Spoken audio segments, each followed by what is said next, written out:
तो सवाल यह है कि क्या होता अगर पाकिस्तान 1947 में और बांग्लादेश 1971 में भारत से अलग हुए ही न होते।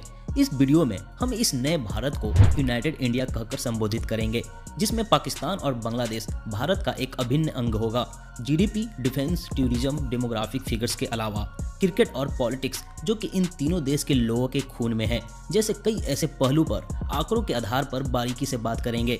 यह वीडियो काफ़ी इंटरेस्टिंग होने वाली है और कई इंटरेस्टिंग फिगर्स निकल कर आएगी। अगर आपकी भी कुछ राय हो तो आप अपनी राय नीचे कमेंट बॉक्स में जरूर डालिएगा, क्योंकि यह एक ऐसा टॉपिक है जिस पर डिबेट का कोई अंत नहीं हो सकता। पुराने बंदे जल्दी से लाइक कर दो और नए बंदे चैनल को सब्सक्राइब कर सकते हो, ताकि मेरी कोई भी वीडियो फ्यूचर में मिस ना हो। हमारी नई यूनाइटेड इंडिया पाकिस्तान और बांग्लादेश के जुड़ते ही कुछ इस तरह से दिखेगी। यूनाइटेड इंडिया का क्षेत्रफल 32,87,000 वर्ग किलोमीटर से बढ़कर 43,16,000 वर्ग किलोमीटर हो जाएगी। लेकिन इसके क्षेत्रफल में इतने वृद्धि के बावजूद यूनाइटेड इंडिया ऑस्ट्रेलिया के 76,92,000 वर्ग किलोमीटर के बाद भी 7वें ही स्थान पर ज्यों का त्यों काबिज रहेगी। यूनाइटेड इंडिया के एरिया में खासकर इसकी चौड़ाई में काफ़ी वृद्धि देखने को मिलेगी, जिससे यूनाइटेड इंडिया को अमेरिका, रूस के जैसे एक से अधिक टाइम जोन की जरूरत पड़ेगी। आपको बताते चले कि मौजूदा समय में भारत की पूर्वी और पश्चिमी राज्यों के बीच लगभग 2 घंटे के समय का अंतर रहने के बावजूद भी भारत में एक ही टाइम जोन की व्यवस्था है। लेकिन इन दो देशों के जुड़ने के बाद जिस चीज़ पर सबसे ज़्यादा प्रभाव पड़ेगा वह होगा इसकी पॉपुलेशन। जी हाँ, आज की डेट में भारत की पॉपुलेशन तकरीबन 133 करोड़ है, लेकिन नए यूनाइटेड इंडिया की पॉपुलेशन में पाकिस्तान की 20 करोड़ और बांग्लादेश की 17 करोड़ की आबादी जुड़ जाएगी और पॉपुलेशन की नई फिगर तकरीबन 170 करोड़ निकल कर आएगी, जो चीन के पॉपुलेशन से भी 27 करोड़ ज़्यादा होगी। यानी कि यूनाइटेड इंडिया चाइना को पीछे छोड़ वर्ल्ड की मोस्ट पॉपुलेटेड कंट्री बन जाएगी।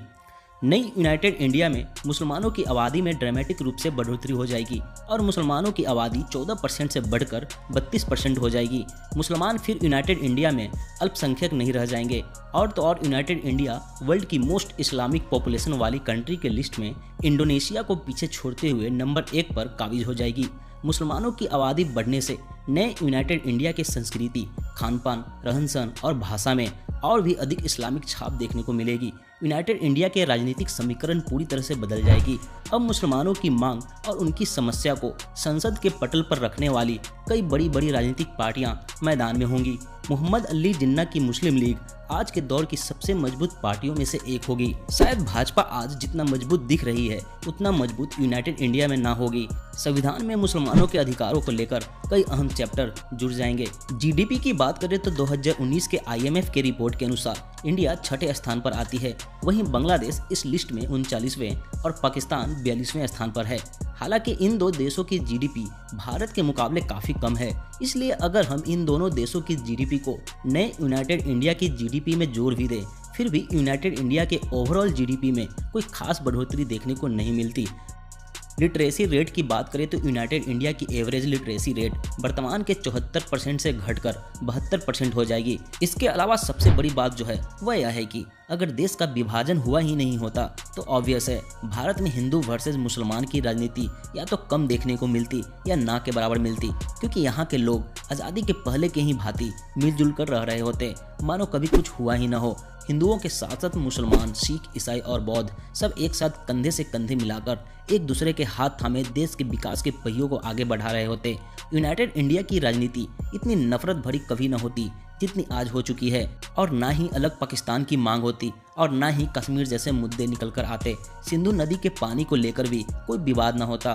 बांग्लादेश और पाकिस्तान से घुसपैठियों की आने की कोई संभावना न होती। 1948, 1965, 1971 और 1999 के कारगिल जैसे भयानक युद्ध न हुए होते, जिसमें दोनों देशों के लाखों सैनिक और सिविलियन मारे गए थे।